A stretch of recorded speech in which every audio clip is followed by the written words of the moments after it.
사랑과 자비와 은혜가 풍성하신 하나님 아버지,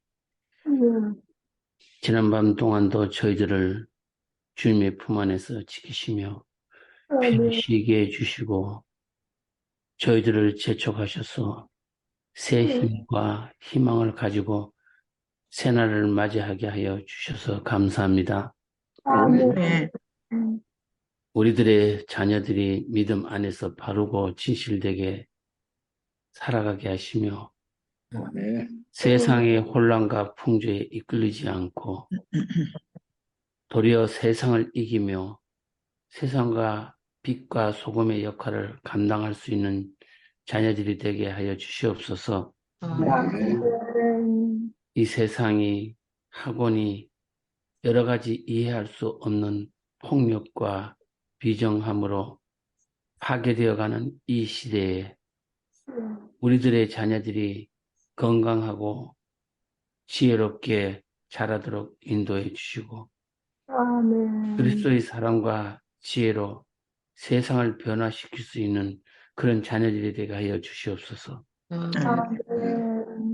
저희들의 영과 육을 당신께서 맡아 주관하시고 저희들의 영혼을 건강하게 하셔서 등불이 되게 하여 주시옵소서.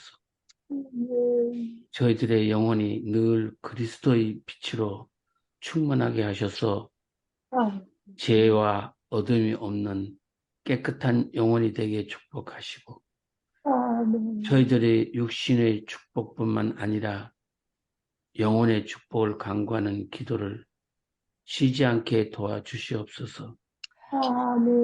아버지 하나님,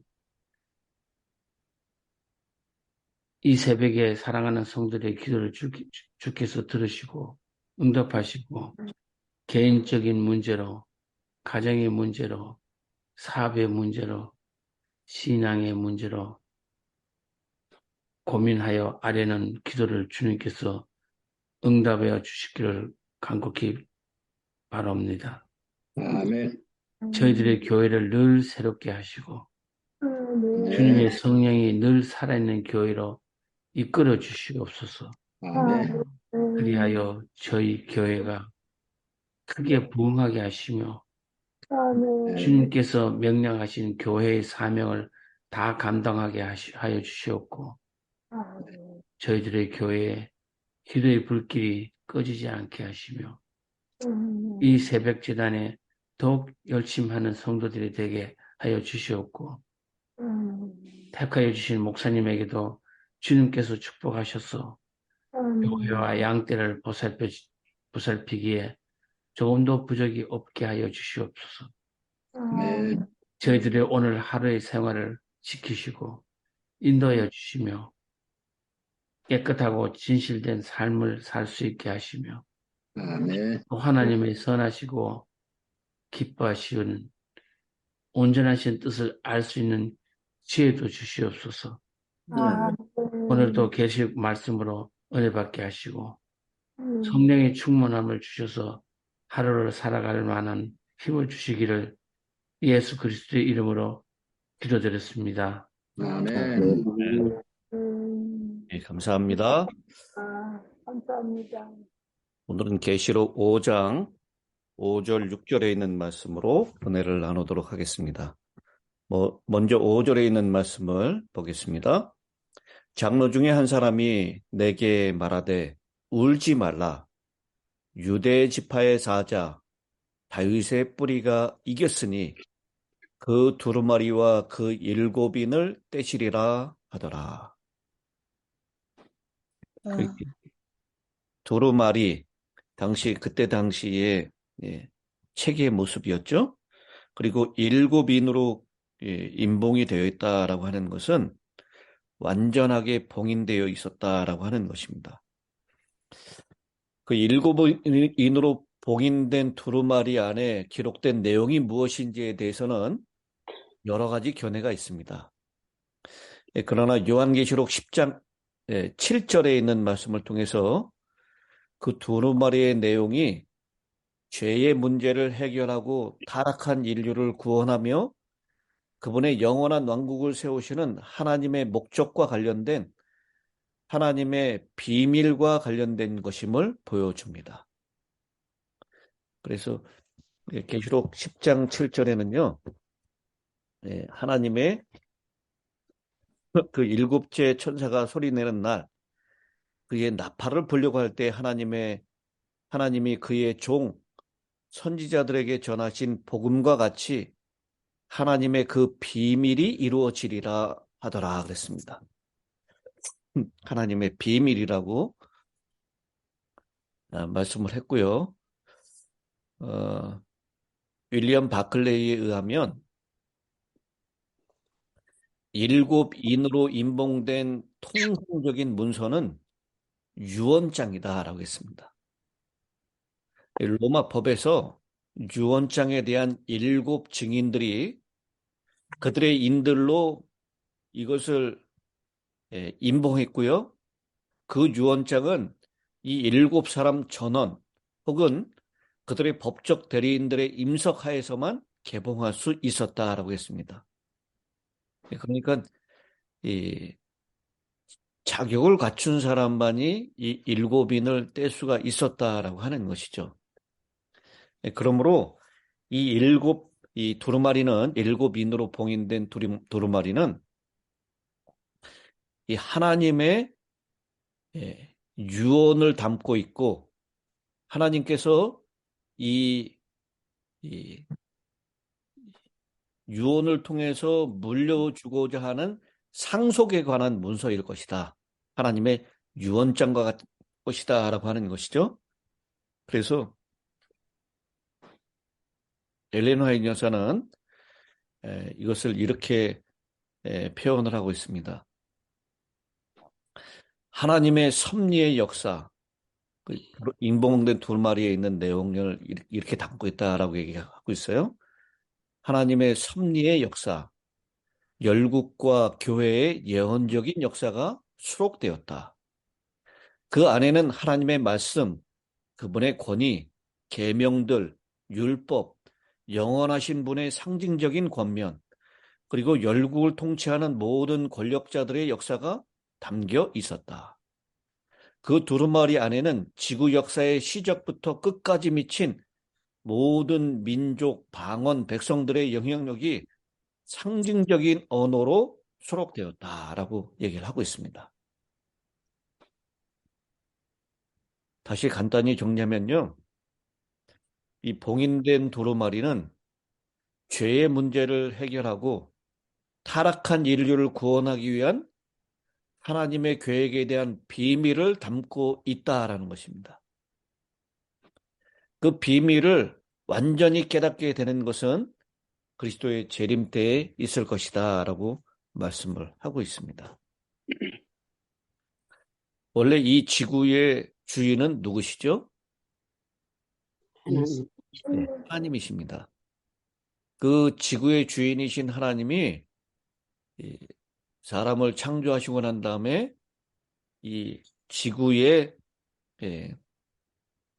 청지기의 역할을 하도록 사람에게 그것을 관리하도록 맡겨주셨는데요. 이 지구에 대한 소유권이 사탄의 속임수에 의해서 사탄에게 넘어갔습니다.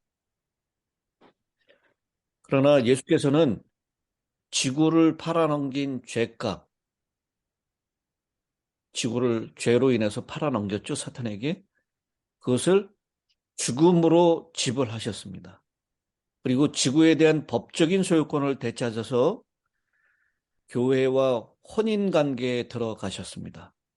그것을 기업 모를 자, 부속주, 우리 룻기의 표현에 하면 고엘이라고 표현을 하고 있죠. 그래서 예수님께서 기업 모를 자가 되셨다라고 하는 것입니다. 그래서 이 사탄의 소유권이 일시적으로 넘어갔었지만 지구에 대한 소유권이 주님께서 값을 치르시고 죽임을 당한 어린 양으로서요. 그래서 다시 이 지구의 소유권을 되찾아오신 그 문서, 그것이 일곱 인으로 봉인된 두루마리에 대한 내용이다라고 하는 것입니다. 오늘 그 7인으로 임봉된 두루마리를 뗄 자가 없어서 우리 어제 요한이 막 울었다라고 얘기했죠. 근데 이제 24장로 중에 하나가 말을 합니다. 울지 말라. 유다 지파의 사자, 다윗의 뿌리. 이 누구를 얘기하는 거죠? 예수님. 예수님을 얘기하는 것. 예. 짐승의 왕, 가장 힘과 권세가 있는 사자로 표현하고 있어요. 이 유다 지파를 상징하는 이 깃발의 그림도 역시 사자였습니다.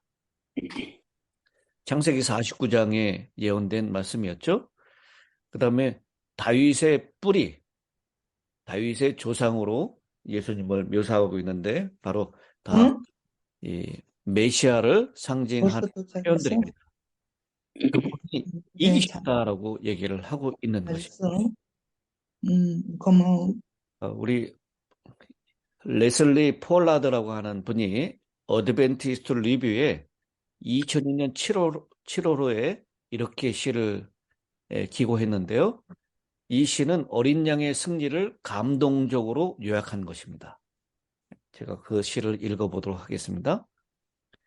세상이 그분을 담을 수 없다. 우주가 그분을 설명할 수 없다. 환경이 그분을 붙들 수 없다. 감옥이 그분을 구속할 수 없다. 왜냐하면 그분이 승리하셨기 때문이다. 국회가 그분을 자리에서 쫓아낼 수 없다. 군대가 그분을 무찌를 수 없다.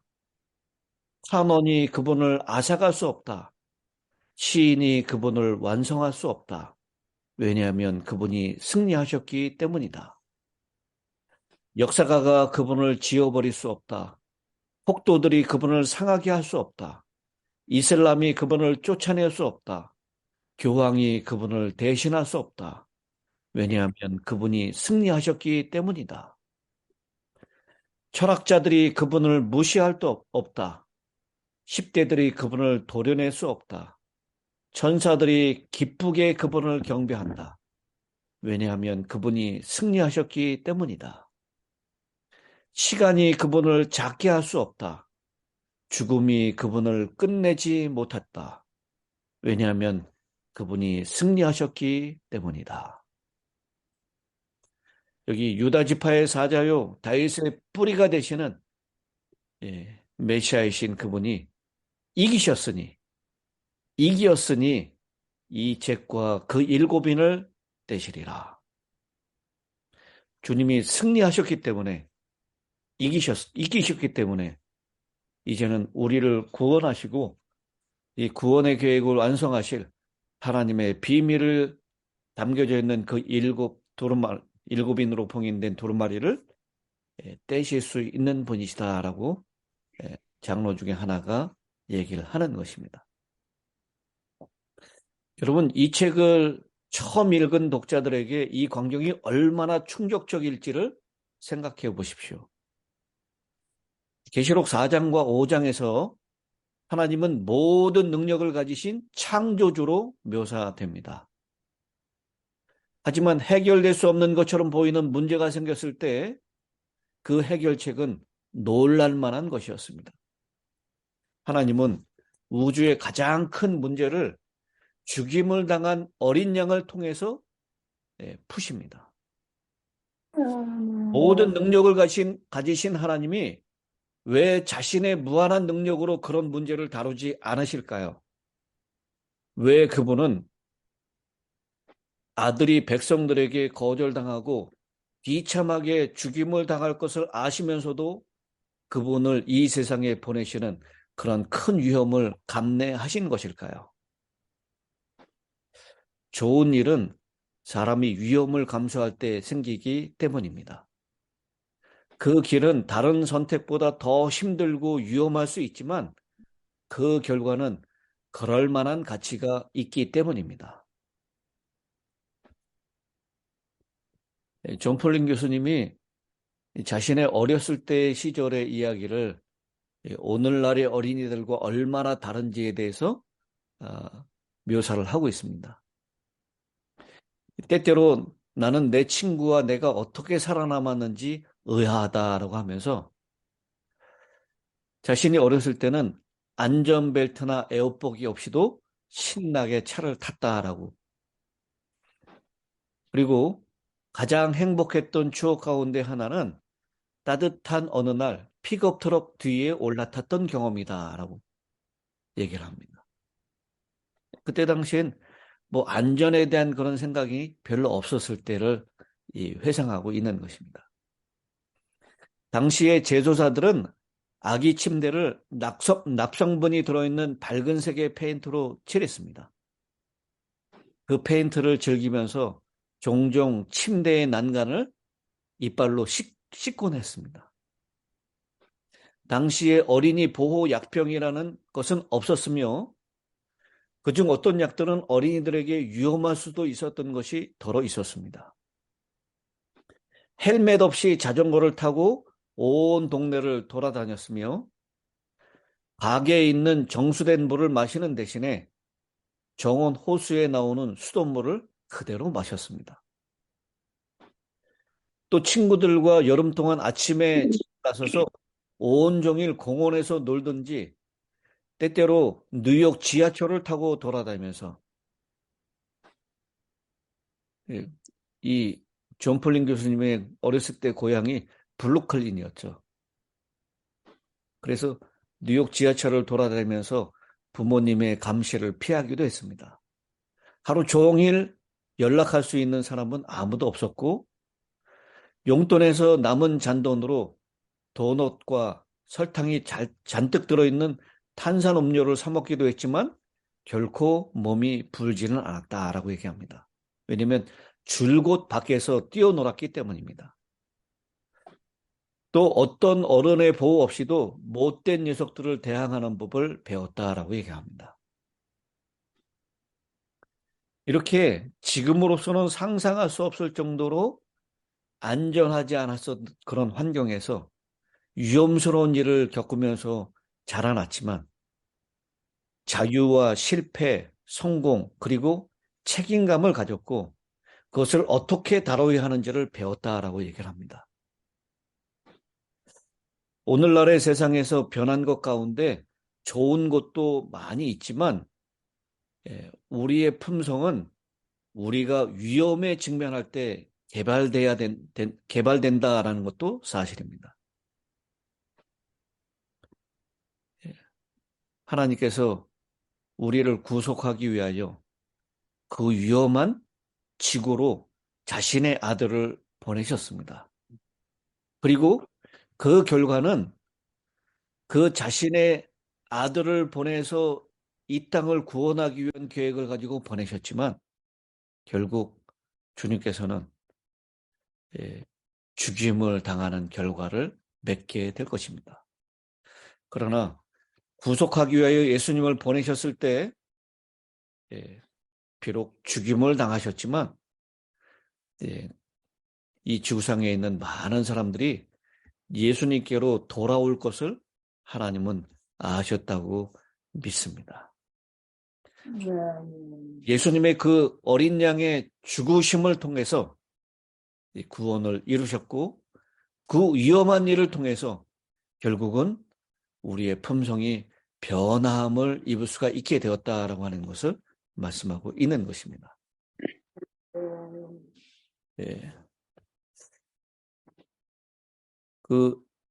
존 폴 교수님이 12년 동안 중동에서 중요한 시간을 보낼 수 있는 특권을 가졌다라고 얘기를 합니다.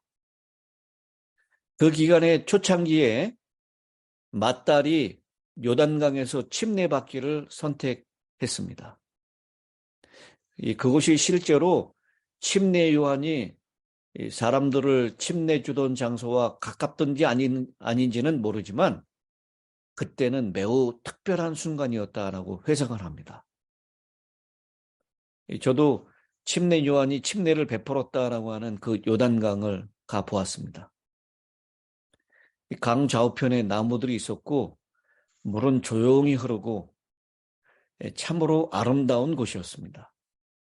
침례 요한이 거기에서 예수님께 침례를 주었을 것이다.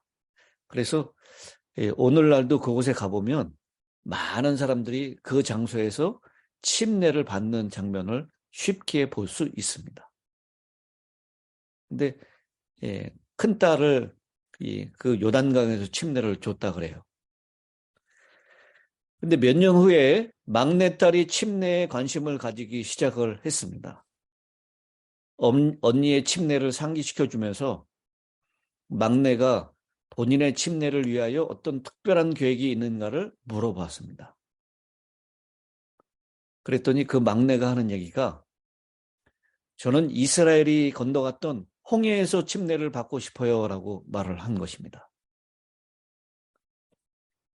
그때 이 막내딸이 고린도전서 10장 1절로 4절에 홍해를 건너는 사건을 그리스도인의 침례와 사도 바울이 연결시키고 있었는데 그것을 알고 그렇게 제안했는지는 잘 모르겠다라고 얘기했습니다.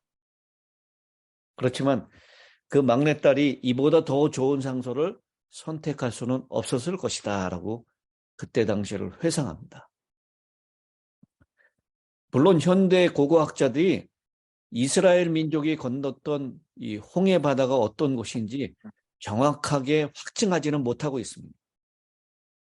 어떤 이들은 심지어 그곳이 홍해가 아니었으며 오늘날의 수에즈 운하 근처에 홍해 북쪽 호수인 갈대 바다라고 주장하기도 합니다. 어쨌든 친구들과 그 딸을 데리고 2001년 여름에 이스라엘 백성들이 홍해 바다를 건넜을 것이라고 생각되는 그곳에 가서 침례를 베풀었습니다. 요한계시록은 현대의 그리스도인들이 그들의 행동과 경험의 본보기로서 고대 이스라엘의 경험을 바라보도록 권장하고 있습니다. 요한계시록 5장에 죽임을 당한 어린 양은 우리에게 히브리 성소와 그 희생 제도를 회상시킵니다.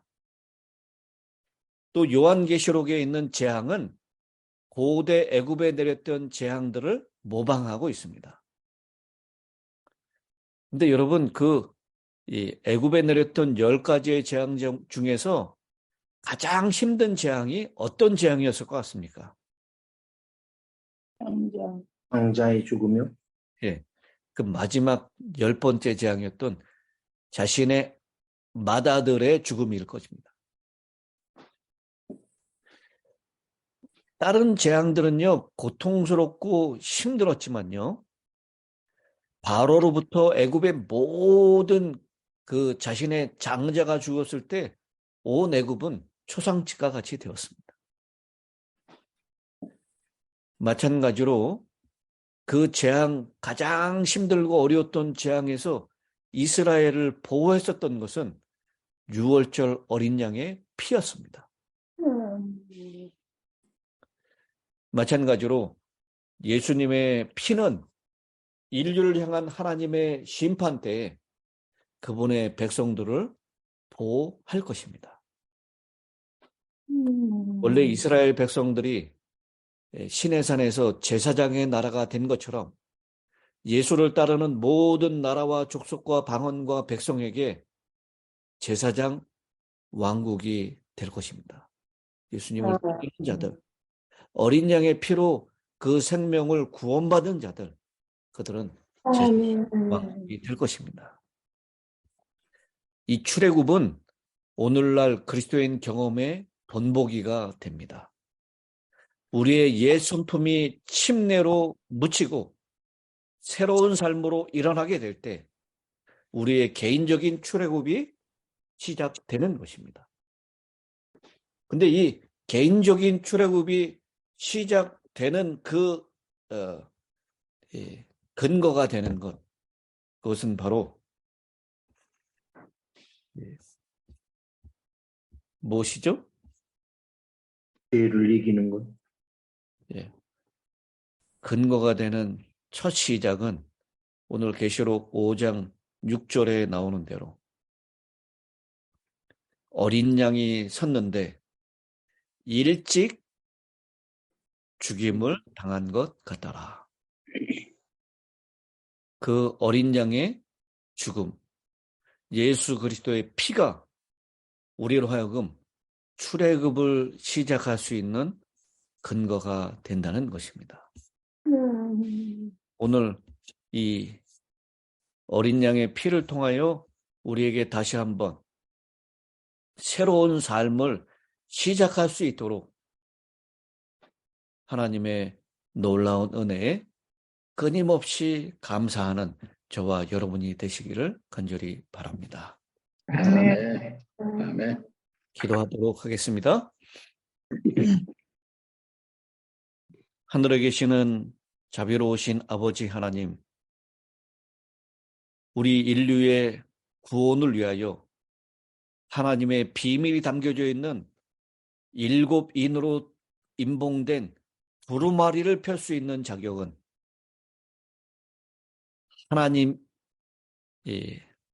하나님으로서도 아니고 인간으로서도 아니고 오직 하나님이시면서 인간이 되셨고 우리를 위하여 죽임을 당하신 어린 양이셨던 예수 그리스도의 놀라운 희생으로 우리의 구원을 위한 7인을 떼기에 합당하신 분이라는 것을 오늘 다시 한번 깨우쳐 주시니 은혜를 감사합니다. 아멘.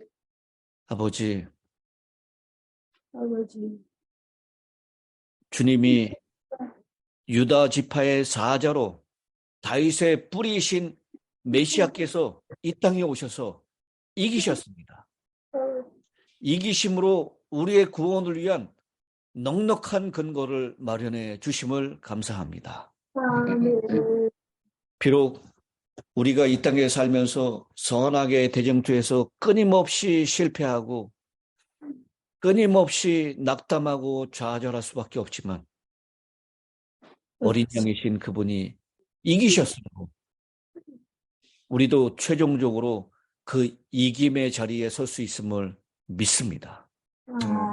오늘 우리를 위하여 흘리신 어린 양의 피를 통하여 이 애굽에서 나갈 수 있도록 출애굽의 은혜를 허락하여 주신 하나님, 그 은혜에 진심으로 감사를 드립니다. 그리스도의 피를 통하여 과거에 실패했었던 삶을 이제는 청산하고 승리의 삶으로, 새로운 삶으로 저희를 이끌어 주심을 믿고 감사를 드립니다. 낙담하고 위험했었던 그 모든 순간들을 통하여 우리의 품성을 새롭게 꼴지어 주시고 이기는 자의 품성에 합당한 그런 품성으로 변화시켜 주실 것을 믿사오니 아버지, 오늘도 그리스도의 피의 공로를 의지하여 승리하는 생애를 살 수 있도록 은혜 허락하여 주시옵소서. 아멘. 네, 특별히 오늘 이 시간 우리 이번 주에 우리가 함께 기도했던 안교성 집사님을 위하여 기도합니다. 하나님, 그 아들에게 지금 형편과 처지가 어떠하든지 상관없이 그가 어떤 실패를 경험했던지 상관없이 그리스도의 피의 공로를 의지하여 주님께 나아갈 수 있도록 도와주시옵소서. 아멘. 김수진 집사, 그 부부 사이에 어떤 아픔과 어떤 어려움이 있었는지 우리는 잘 알지 못하고 그것을 경험하지 못했기 때문에 그가 어떤 상처와 아픔이 있었는지 알지 못하지만 주님의 흘리신 피의 은혜를 그 부부에게도 허락하여 주셔서 상처가 아물어지게 도와주시고 다시 한번 주님을 향하여 그 시선을 놓치지 않도록 주님께 고정된 시선을 가질 수 있도록 은혜 허락하여 주시옵소서. 선물로 허락하신 지은과 유나 두 딸 위에 하나님의 은혜가 함께 하셔서 그 부모의 아픔들, 받았던 상처들 주님께서 그 아픔을 어루만져 주시고 네. 그 이 고난과 절망스러운 관계 가운데에서 다시 한번 그리스도의 아름다운 품성으로 꼴찍기 위한 하나님의 놀라운 은혜가 함께 하셔서 그들의 삶 가운데에도 출애굽을 경험할 수 있도록 도와주시고 그리고 홍해를 걷는 경험을 통해서 그들의 생애가 거듭나는 생애가 될 수 있도록 은혜 허락하여 주시옵소서. 아멘. 오늘도 여전히 하나님의 놀라우신 은혜가 우리와 함께 하심을 믿습니다.